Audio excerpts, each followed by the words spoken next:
Okay, we're back to the 2023 Kawasaki Z900RS, and we're going to start stripping the broken and damaged pieces off. But before we do that, there's a bit of housekeeping to take care of. Now, there are a few things to do on here, but all of the sort of quote unquote cosmetic stuff usually begins with what you can see up front. It tends to be the most complicated. It's also the lowest hanging fruit. Now, you can see I've got the side stand up on a block of wood. The intention there is to do one thing and one thing only. We need a roughly horizontal and vertically true position for the bike. In other words, stood fully up and correct across this way. So that lateral or horizontal movement won't make much difference in this case.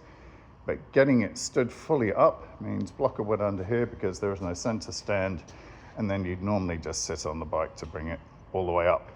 The reason for doing this, why would I do this? Well, two things. Number one, Kawasaki from the factory has a specific set of alignments for your handlebars.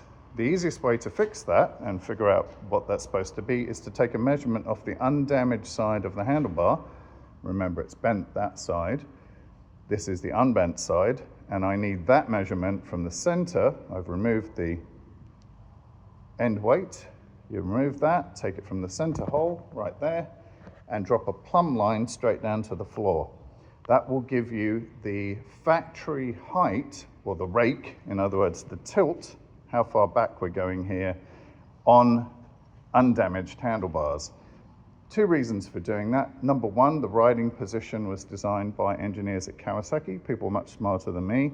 And so there is a reason for doing that, a real reason. And then number two, we don't want to put any additional strain on any of the control cables. So in this side, you've got the clutch lever on this side.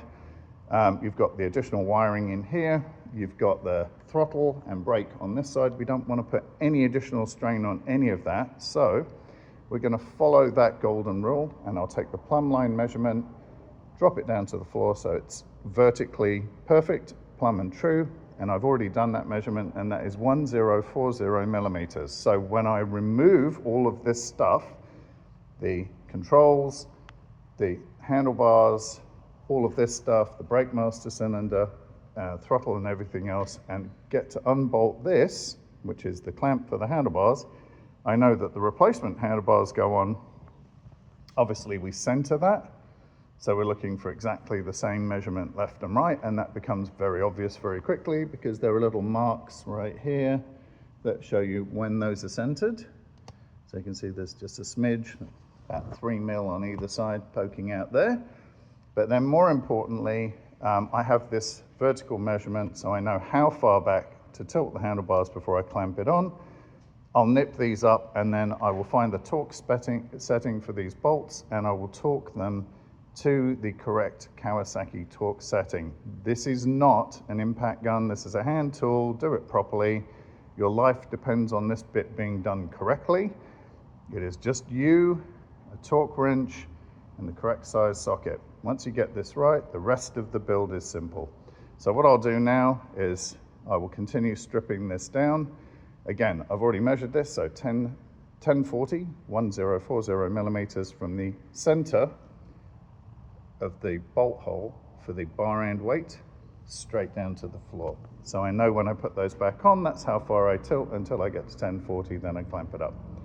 So more to come in the next part. I will strip the handlebars off. I'll show you basically how these come apart. I'll pull the instrument cover off, headlight trim, and we'll start looking at the right side indicator. And then we'll work our way back down the bike. I will catch you in the next video. Cheers, everyone.